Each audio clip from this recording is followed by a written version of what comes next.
Good evening. Today is Tuesday, November 14th, 2023. The time is 6 p.m. I'm going to call the Safety Committee meeting to order. We're at the Twinsburg Government Center Council Chambers. Mr. Bellin is the chair of this meeting. He is running a few minutes late. He'll be joining us shortly. At this time, I'm going to call the roll. Mr. Deeds? Here. Mr. Barr? I am present. And Mr. Bellin, hopefully, will be joining us shortly. He is stuck in traffic. Shannon, do you know if we have any audience participation for safety this evening? We don't see anybody. Thank you, Shannon. All right, that moves us on to the Solon Jail Agreement. And I believe, Chief Mason, are you speaking to that this evening? All right, then. The floor is yours, Chief. Come on up. We're planning on voting on this later, so I think this is just a brief primer, pretty standard. Right. Good evening. Yeah, we've been in an agreement with Solon Jail since 2015. I believe it was a 2-year contract. This year they're writing out for 3 years, which is good. It'll stabilize the rate for the next 3 years. It expires at the end of this year, so hence the desire to get it done and renewed through you guys. That way Solon can get it through their council, and we can move forward. I really don't have much to present about it. I'm happy to answer any questions you may have. It looked like it was fairly similar to previous year's agreement. I mean, and again, a lot of boilerplate language. It seems it's been a good relationship. It has. It's been excellent. Perfect. It's worked out excellent for the city. And I believe the reason for the emergency this evening, just so we can get it to Solon for their council meeting, is correct. That's correct. Correct. Okay. They have one next week, I believe it is. So. Perfect. Mr. Deeds, any comments, questions, or concerns on the Solon Jail contract? Nothing on that one. All right. We have some other members of council here this evening and the mayor. Does anyone else have anything they'd like to add or any questions for the chief? Nothing. Oh, go ahead, Mrs. Walker. How many years is this contract? 3 years. 3 years? 3 years, yes. And is it going into the first year now, or? This will be, we've had a contract with them since 2015. Each one of those was a 2-year contract. This they've extended to a 3-year contract. It'll stabilize the rate for the 3 years, and it become effective January 1st. And what's the difference between the 2-year contract and the 3-year? Just so they don't have to do it every 2 years. It just extends it a little longer. No, I mean monetarily. I'm sorry. Monetarily, how much did we pay for 2 years, and now we're going 3 years? It's actually a little bit better of a deal for us. The contract, I believe, is at 107. Whereas in the past it had been 119 with the caveat that had we not utilized a certain amount of bed space, it could be reduced by as much as 20,000. It was hit or miss whether we hit that number. They came back at 107. It's just a straight up number for the next 3 years. Yeah, locks it in. I think that's great. Gotta get it. Yeah, absolutely. Anyone else have anything for Chief Mason? All right. And Ms. Walker, their desire was just to make it a 3-year that way. Instead of the usual 2-year, just extend it one more. Okay, good. Thank you. Yeah, right. There you go. 107, 10 years. Make it There you happen. go. Boom. I like it. All right, so that moves us along to item number 5, which is the joint discussion for safety and security for large events and Twins Days. We've touched on this before. Chief Basso will be presenting a little on us this evening. I have some bullet points just to go over, just in order. Obviously, the special events, the Twins Days, the Memorial Day Parade, every kind of event that we gather people, we do a special event plan for. And I think every department has a dog in the hunt, so to speak. There's jobs for everybody, but for the most part, the most serious end user is Park and Rec, because of Rock the Park and all the events up here. But along with those, we do food truck inspections. That's included. We do make sure that if they have any tents, that they pass fire inspection, because they have to have a flammability factor to it. Ingress and egress routes, make sure those are all set up. Even the football games, you can see that we have a place, yellow taped off by the home bleachers for our med units and other accesses. So it's always looking back there and around the event spaces for easy ingress and egress. Traffic management, flow of traffic. If we have to bring ambulances or extra vehicles in, a way to get them in safely and efficiently. Crowd management, that's a lot of the police officers do that as well. Just predicting crowd movement, predicting how a crowd's going to behave, just keeping an eye out. coordinated communication. We have the 800 radio system that we use for the large events. We use what they call MAC channel. It's a county channel. And so we can just pull one channel just for the whole event. Like for the Twins Day Parade, we pull one channel, so it's police, fire, insert, all on one channel. And they have their other ones if they have emergencies, day-to-day operations. With Mark, we do public notifications, so it's all, we just special events, road closures, and road closures for any time of time span. We get the messaging out. It'll be the mayor's voice, so we have that system, and we always promote that. Public safety always promotes that. We get those residents signed up for it. You can just go to the website, and there's an icon right there to follow. And then, of course, the natural and man-made disaster planning. We do both. We do triage and treatment for mass casualties. We joint training with the police, rescue task force, active shooter, that kind of thing. We just did one last year. Of course, the incident command system. And then next year, we're looking at redoing the community emergency management plan for the whole city and a continuity of operations. So it'll be job sheets for folks like you. What's my role in an emergency? Well, here it is. It'll give you the job skills there too. So we're looking forward to that. Kind of just go right down the list. Sirens, weather warning sirens. Yes, sir. Any questions about special event planning? We're on it. This You city's guys on always it. do a fabulous Yeah, job. we do. Everybody does a great job with it. Council have anything for Chief Basso specific to that issue? The only thing I'm going to say, Chief, is thank you for always being so thorough. Truly, I mean it. You were always so thorough with all of this emergency management. So truly, for years, you've been awesome. that, So I sir. thank you for that. The weather warning sirens, we do have 9 sites to date. 7 of 9 are working. We have ongoing problems with one that's in the township, but that's being handled by B&C, waiting on some parts to get reworked. Then we're still waiting on Liberty and Cannon. B&C was busy doing the Talmadge dispatch, the new county dispatch center.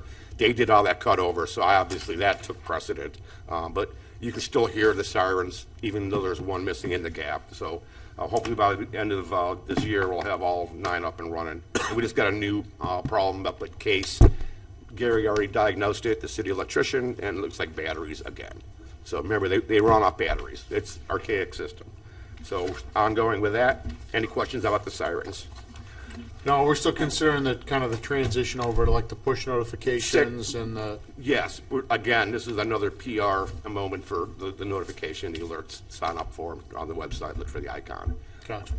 All right, Steve, you're gonna hate me for this one, but, because I feel like we've been talking about the sirens all year long, but what do we pay to maintain these? It For the year. fluctuates. This year was probably $3,000 worth of repairs.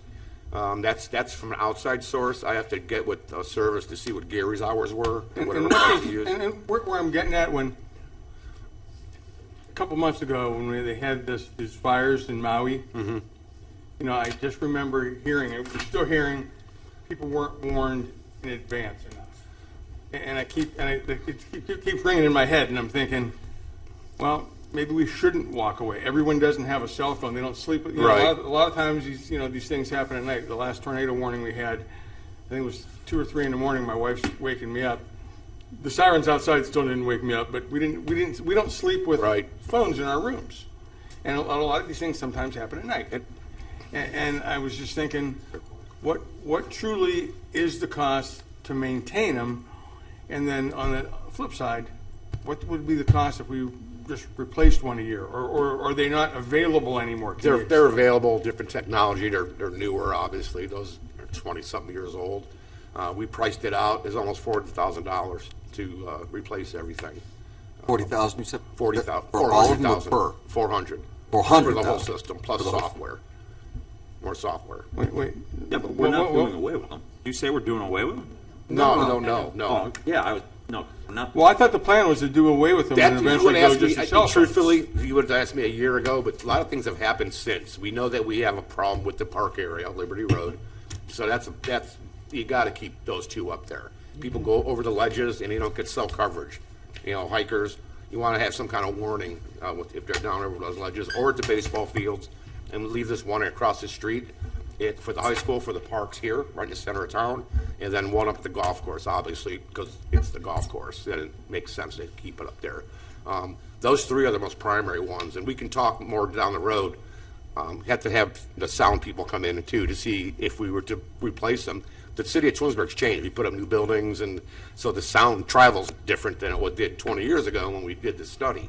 A lot more houses up on the north side, the ledges are filled in, so maybe, moving a siren or adding a siren, so. So the plan's not to eliminate the sirens No. anymore? No, I no. thought They through the just, conversation they are, during the year, that was the plan.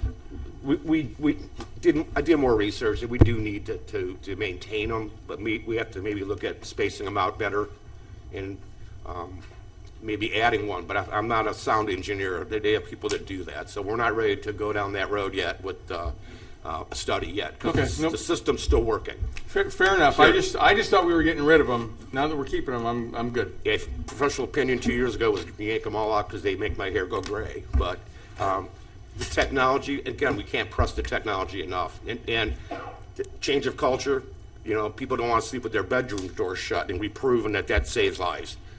Close before you doze. So the same thing with your phone. My wife changed the way she didn't take her phone, and I go out of town, I'm trying to get a hold of her. Her watch is charging in the kitchen. You have to, all those Amber alerts and the iPause alerts, the weather warnings. That's how I woke up next to my watch and my phone went off. I didn't hear the sirens, and I went outside while the sirens are on. All I heard was wind and rain. So, and I usually hear Ridgewood. So you can't always depend on the sound of the siren, especially during a storm. There's a lot of back and plus thunder and everything else. So, good point. But more on the sirens as we get it. Thank you. ISO, I want to go over something briefly. Our insurance service office came in and did our assessment last year. I know this is probably older news, but we are now a 3 instead of a 5, which is good. The further down we go.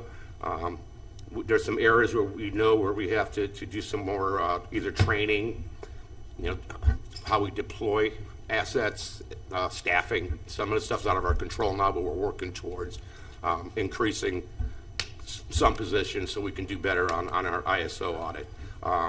My goal is to get down to a 2. A 1 is just, it could be done, but even if we did our water, we don't have all 100% water in the community because we cover the township. There's some parts that don't have water yet, so we don't get all the points there, but for the most part, our water system does pretty well in the audit. Our dispatch center, our fire education, and everything else are doing quite well. But it's not to say that in 2 or 3 years we can get down to a 2, which the homeowner doesn't see that typical savings, but the industries and real estate developers certainly do. When we get the ISO rating. So I think Solon or Stowe is a 1. They work really hard on it. It's like 2 or 3 people working. That's all they do is to get that thing down. So, but we're working on it. I think the last thing I had was township fire contract. We haven't had a meeting since the spring. I haven't spoken to Rob specifically about that issue, about other township issues, but with our response, they're pleased with how we do things. We're pleased with how we're treated. We've been covering the township since 1919. I don't see it changing. That was the original part of us. That's where we came from. Our fellows and gals don't look at the map to see the dotted line where they go. They just go wherever.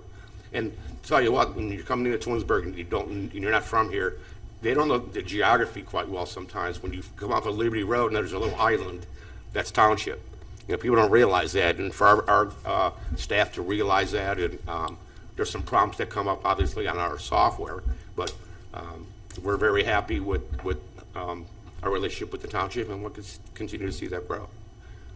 We do all the inspections obviously for them as well. So, any questions about that? Anyone on the committee have any questions? Mayor, do you have something you wanted to add? Yeah, I want to add something. Since our staff meeting yesterday, when I brought it up, Matt talked to Kegler, and I believe the trustees already approved it on their side. Good. So that'll be coming to council for approval on our side. So, 333, and they want to extend it to 3 years. yeah, I'm pretty sure that's what it wound up being. Him and I didn't go over it in detail, but he did tell me in passing I that thought they we were approved it taking, already. I thought we were just extending it at the same term for 3 more years. Correct. Okay, thank you. Thank you.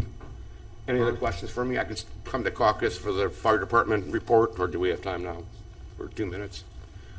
We have 15 minutes. As long as it takes no, I'm 10, just you're good to getting out of go. here. Because, again, with Christina, man, she rolls with an iron fist. So, I'll make look sure. for her out in the corner of my eye here in case she shows up. All right. Last month, we did 297 calls compared to last year, that same time, 347, so they were down. But we still have our increase up. So to date, we've done 3,164. Projected for this year is going to be about 3,800, which is another high number. Our overlapping call, most interestingly enough, is out of those calls, it's 96 out of those calls, so 32%, we had another call going on.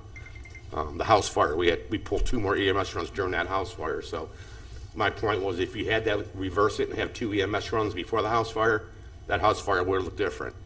With we were able to put a lot of resources at the house fire because we didn't have our med units dedicated yet.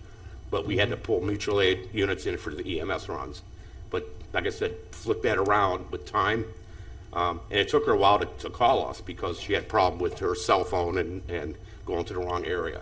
I think she called direct, actually, which we fixed that whole phone thing. We've changed our greetings, so when you dial into the fire station, you cannot, it either rolls back to dispatch, so, and you have to hit the button, so we have no spam voicemails either, so that's even better. But it alleviates the problem with the public calling in with their emergencies to the fire station direct. Sometimes we're not there. So now it kicks back to dispatch, and Tom's staff they push for it. So it's working really well for all of us. Moving on. Fire prevention, they did 72 inspections. They're focusing on Twinsburg Township the last few months to try to get all those businesses up and done with the inspections. We had one major fire last month, wasn't in the city, was the township playground.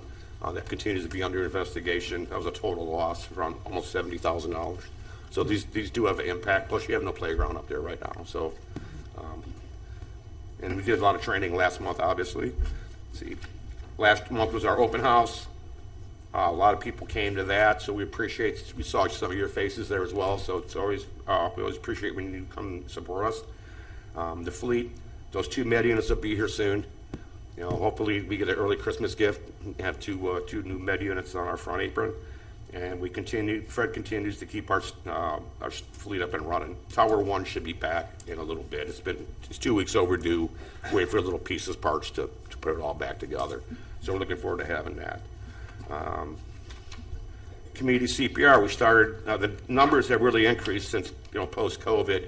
So to date, we've done 95 students, which is pretty good, because last year we did like maybe a third of that, and the year before, obviously, we did none with no community contact. But the public can email us at communitycpr, all one word, at twinsburg.ohd.us. Our CERT team's busy. They're busy doing all the special events. They were out with Turkey Trot last week. They did a couple other, besides the open house. They've been really doing a lot of work in the county and the community, so I'm proud of them. Any questions for the fire department? Any update on the new truck, or just status? Haven't heard since. I know it's in process, so they should be going on an inspection trip pretty soon to see it. All right. So we're excited about that. We almost forgot about it. Tell them to take a one of couple those, pictures and bring them back. No, we're excited about it, and just some other, things in motion next door, change of methods, and increasing our training for orientation to new employees, and being more transparent both ways, so the candidate knows how they're doing. Does them no good if they're just finding out about it at the end. So Sure. We use HR's theme of no surprises, so that works well for us, and efficiency, obviously. But anything else from me? Anyone have anything for the chief? All right, I think that does it. Thank you, chief. Thank you. Let me do my report. Absolutely. All right, Mr. Bellin was able to join us. Mr. Bellin, good evening. Apologize I was late. Thank you. No worries at all. I'm going to just roll us right into unfinished business, new business, and miscellaneous. Does anyone have anything they'd like to discuss this evening on the members of the committee? No, sir. All right. I do have one thing before I go to council. Just the approval of the minutes. Yes. From our last meeting, we did not do that earlier in the meeting. So at this time, I'd like to make a motion to approve the minutes from the safety committee meeting that was on July 11th of this year. I know, Mr. Bellin, you were absent, but may I have a second on that motion? Second. Mr. Deeds seconds. Any discussion regarding those minutes of the 11th? All right, hearing none, I'll call the roll. Mr. Deeds? Yes. Mr. Bellin? Abstain? Mr. Barr? Yes. So the minutes for the 7-11 meeting are approved 2-0, with Mr. Bellin abstaining. Moving along, members of council, any unfinished business, new business, miscellaneous as far as safety committee? Yeah, Mr. Post? Good evening. good evening, everybody. So I sent an email. I know, Mr. Speedy, you got this. I'm not sure who to send it to. I'm looking at the two roundabouts. At the crosswalks, so there's 8 crosswalks, 4 at each roundabout over there on 91, and 7 of the crosswalks have pedestrian crossing signs. One crosswalk does not have those 2 signs. And I did have a resident, a friend of mine, she said she walks across there all the time. There's a huge noticeable difference at that one crosswalk. Going north, when you're leaving the Glenwood roundabout heading north, that crosswalk does not have the pedestrian signs there to say yield to pedestrians. And so she said it is amazing how people at that 1 out of 7 don't stop because those signs are missing. Do I talk to Dennis about that? No, 'Cause I truthfully, I didn't see your email. I didn't get that email. When did you send it? I sent it once a month ago, and I forwarded it again 3 days ago since I never heard anything. Did you send it to me? You were CC'd on it. I'm looking right now, I don't see anything there. But I will talk. Call it. I sent it again a few days ago, so I just want to ask, I just want him to see if he's the guy, and he's the guy. He's the guy. He's the guy, all right. And then the other concern is at the Ethans roundabout, there's, the yield signs are different than the yield signs at the Glenwood. At the Glenwood one, there's a yield, so when I'm driving into the Glenwood roundabout, there's a yield sign on both sides.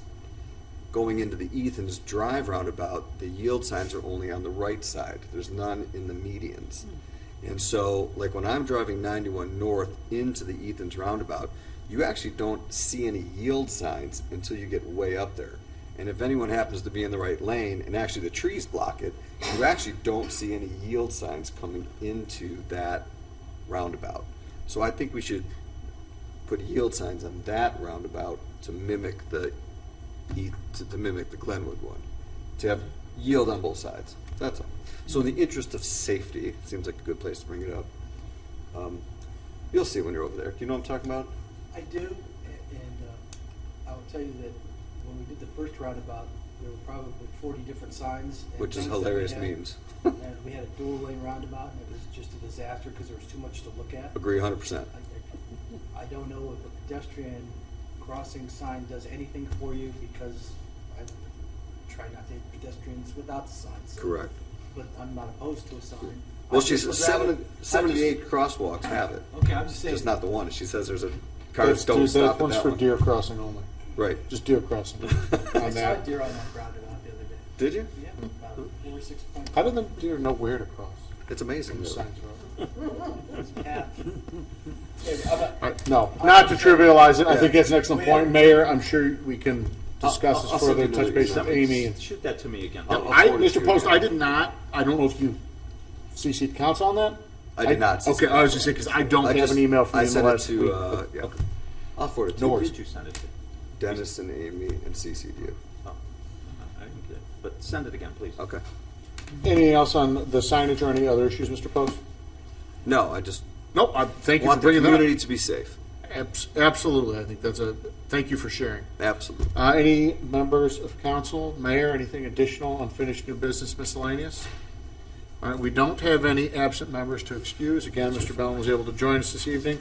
And our next meeting date is currently scheduled for March 12th, 2024, here in council chambers, that presumably will start at 6 p.m. So if there is nothing further, I will adjourn the meeting with the blessing of my peers at 6:25 p.m. I have a second for that unofficial motion. Second. All right, all in favor? Aye. Okay, we're adjourned.